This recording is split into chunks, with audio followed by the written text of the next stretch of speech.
It was the Democrats that in Reconstruction, after Reconstruction, they implemented Jim Crow and segregation, and then they supported it all the way until when the Democrats stopped supporting it, it went away. They were segregating the White House. After the Republicans desegregated it, they resegregated it when they got back in there. They filibustered the Civil Rights Act of 1964. They voted against the Civil Rights Act of 1965 as well in greater numbers than the Republicans did. In fact, the overwhelming majority of both parties by then had given up and said, we better just roll with it. The history of the underpinnings of white supremacy comes from the collectivists. It's your side. It's the Democrats. Easy. 844-RADIO-US, 844-723-4687. I'm James Parker in for John David Wells. This is the Wells Report on the USA Radio Network.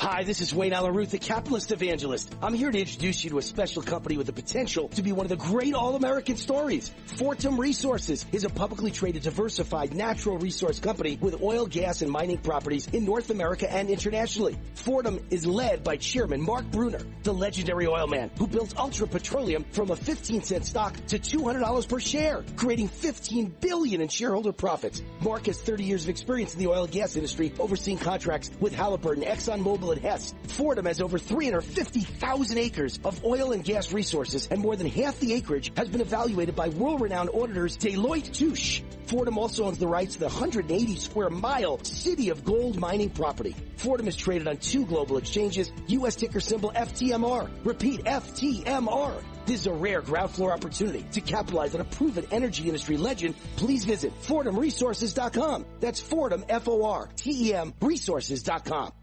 If you're over the age of 50 and considering buying an annuity in the next 60 days, I have some important news for you. Don't buy an annuity until you understand the pros and cons of annuities. A free book to help you maximize your retirement income from television host and 3-time author Josh Melberg has been released. This book reveals little-known truths about annuity strategies in simple-to-understand terms. Grab a pen right now because we are about to offer you this free book that unlocks the 5 little-known secrets we believe baby boomers and seniors should know before buying an annuity. Call 800-985-1813 now, and you'll receive a free copy of Josh Melberg's book, Next Gen Annuity Strategies Revealed. As a bonus, we'll also send you a copy of The #1 Mistakes Retirees Are Making with Their Investments Today, and a free DVD on how you can get up to 33% more income in retirement. Call 800-985-1813 now. Again, that's 800-985-1813.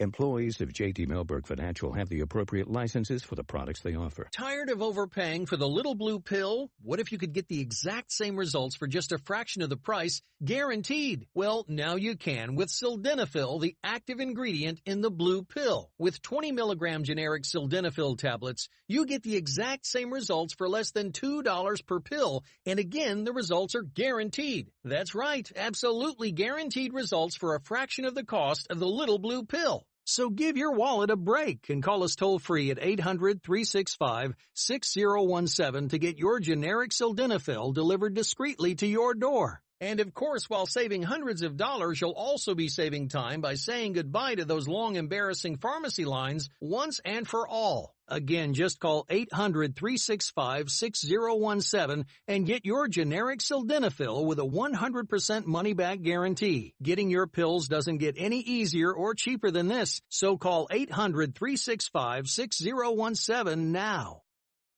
Years ago.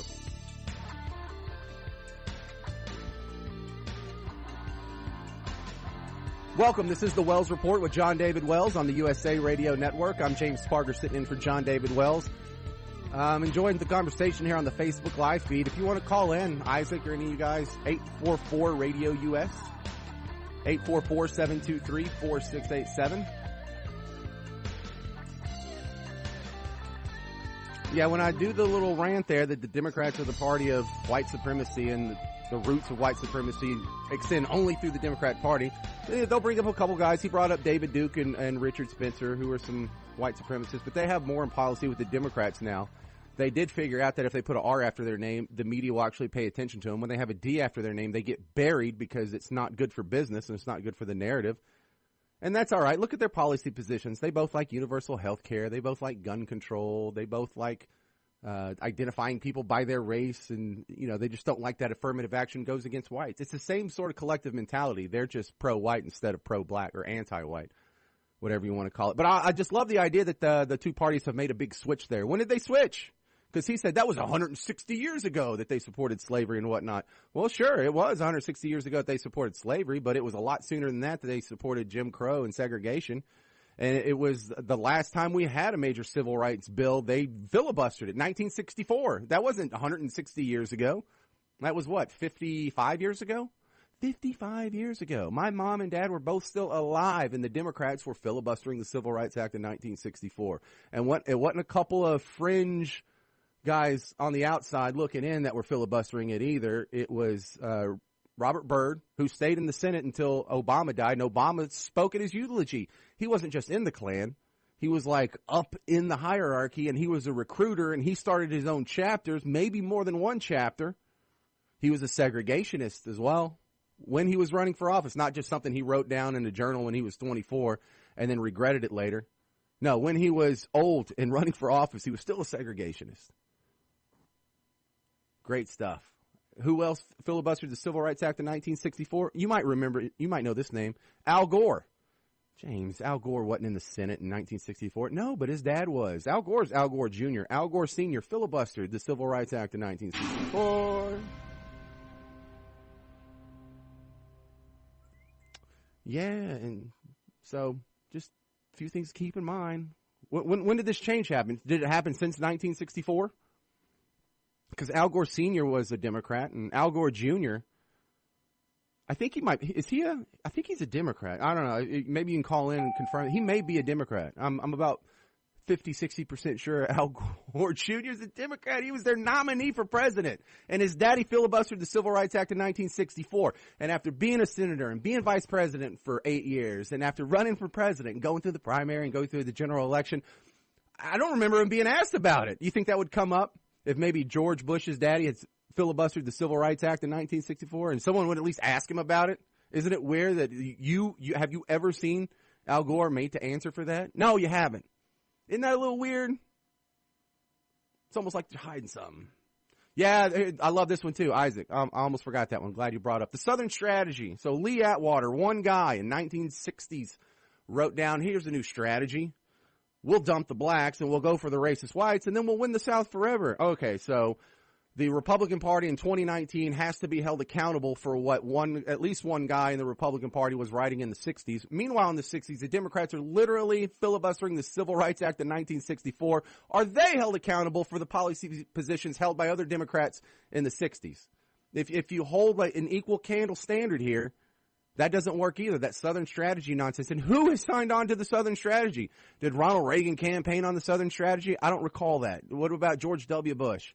What about, hell, even sorry old John McCain and Mitt Romney didn't campaign on it. No one even knows what it is, really, unless it's brought up and trying to dug up and saying, oh, we found one racist thing that one Republican wrote who wasn't even an elected official, who wasn't even in a position of power in the 60s. See, we found a Republican that said something racist in the 60s, so, parties pretty much switched sides. Weak. And you're cutting into my AOC time, but I do enjoy this discussion. I wish you'd call, though. That'd be a little faster. I like this one, too. AOC, Trump's a racist. Oh, really? Certainly didn't invent racism, but he's certainly given a voice to it. You're going to have to come up with another argument. I'm not a racist. I do not believe any races have inherent traits that make them better or worse than another one. So if you're dismissing what I'm saying because you think I'm a racist or you're accusing me of racism, you're wrong, and you're going to have to come up with something else. You're going to have to beat me on the policy positions. You're going to have to beat me on economics. You're going to have to beat me with the record of history. And you can't just do an ad hominem attack and dismiss me as some sort of hate-filled bigot. I'm not. I know what's going on in my heart. You don't. And how come Caitlyn Jenner gets to identify as a chick and I can't identify as a not racist, even though I hold zero racist positions? All right, that was fun. That's enough of AOC, don't you think? We'll talk some money next. 844-RADIO-US, 844-723-4687. I'm James Parker, in for John David Wells. It's the Wells Report on the USA Radio Network.